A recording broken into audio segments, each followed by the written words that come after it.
energy is the energy that is stored in an object due to its position relative to zero.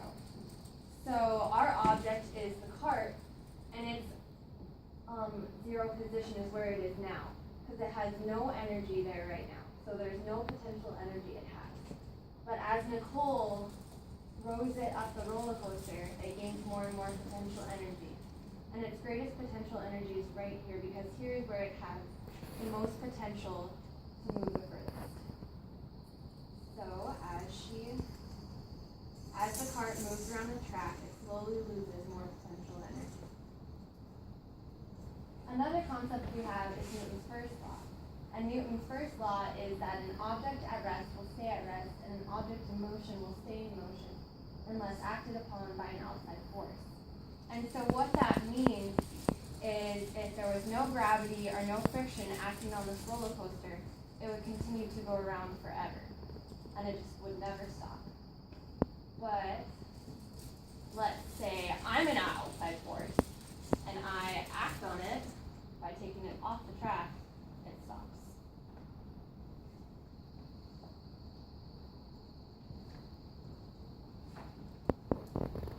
Another concept of the roller coaster is a compound machine. Now, a compound machine is defined as a machine consisting of two or more simple machines, such as a wedge or a lever, that are connected so that the resistance force of one machine becomes the effort force of the second machine.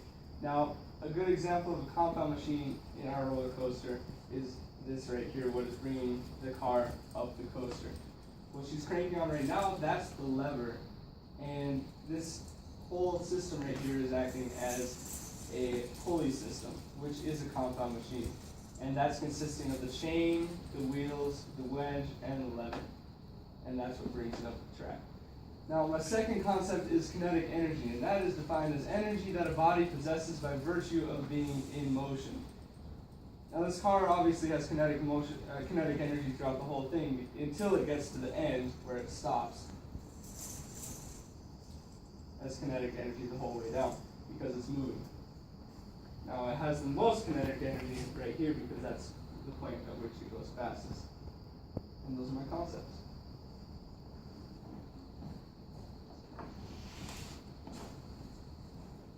Okay, equilibrium is the condition in which the net force on an object is zero. So, in other words, that's like when the object is not moving and it's when at rest. So right now, the cart is at equilibrium because it is not in motion. So now it is not in equilibrium anymore because the pulley system is making it move.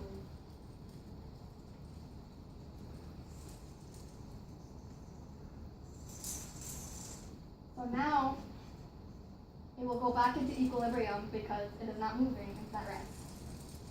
And force is a push or pull exerted on an object.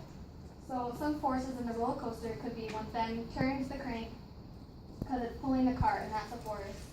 And another force could be when it goes here and it goes down, gravity is pulling it down, and that's another force.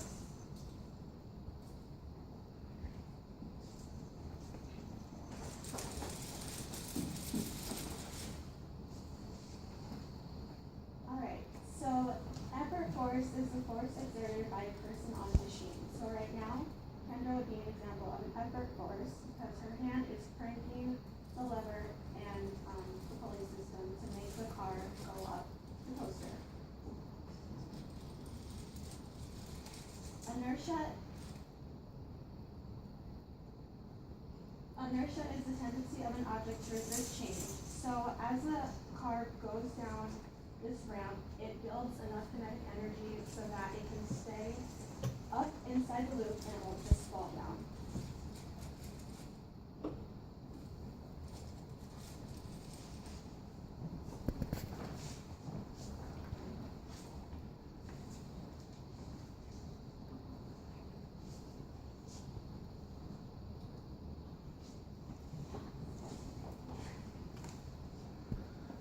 Okay, I had acceleration and distance, and acceleration is the rate at which the velocity of an object changes. So as the roller coaster car goes down this ramp right here, it rapidly accelerates. And it goes at a And the distance, as it travels the distance of the roller coaster, it travels 7.75 meters.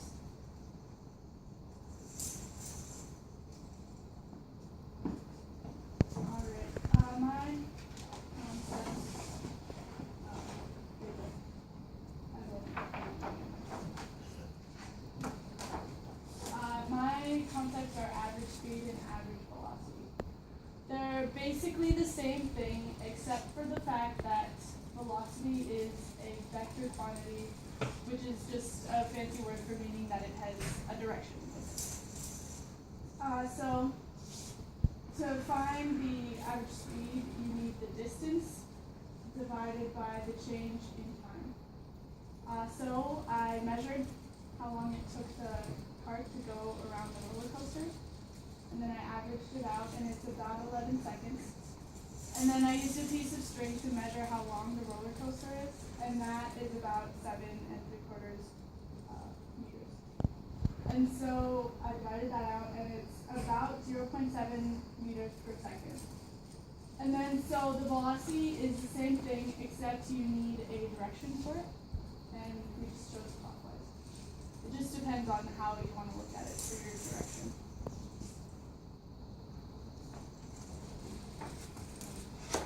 I have centripetal acceleration, which centripetal is just a fancy word for circle.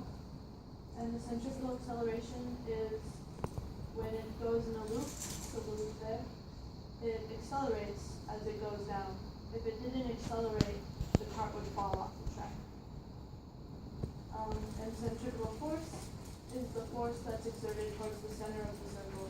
So it's coming from the track to the middle of the loop, and that's pushing the cart onto the track, which helps the acceleration go faster, so it doesn't fall off.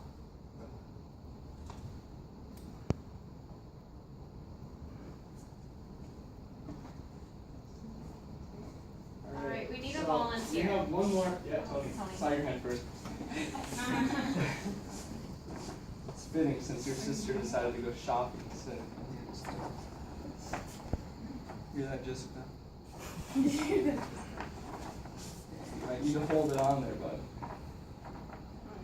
Alright. So, the initial. Okay, so the first one that the first one that we're doing is displacement, and that's the distance from the beginning to the end. It doesn't mean how far you've traveled. It's just like from here to here, it would measure in a straight line, not the view. And the second thing we have is static friction. It's just the two objects touching each other when they're at rest. So, thanks, Tony. Do you guys have any questions about this at all? No? Does anyone want to try to crank it at the thing? I saw your hand first.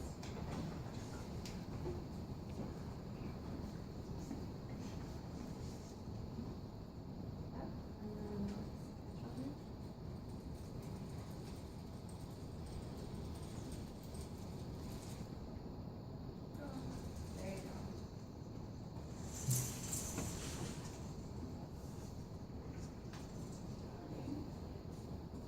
Does anyone else want to? You all can if you want. You can just form a line, I guess. Don't break it.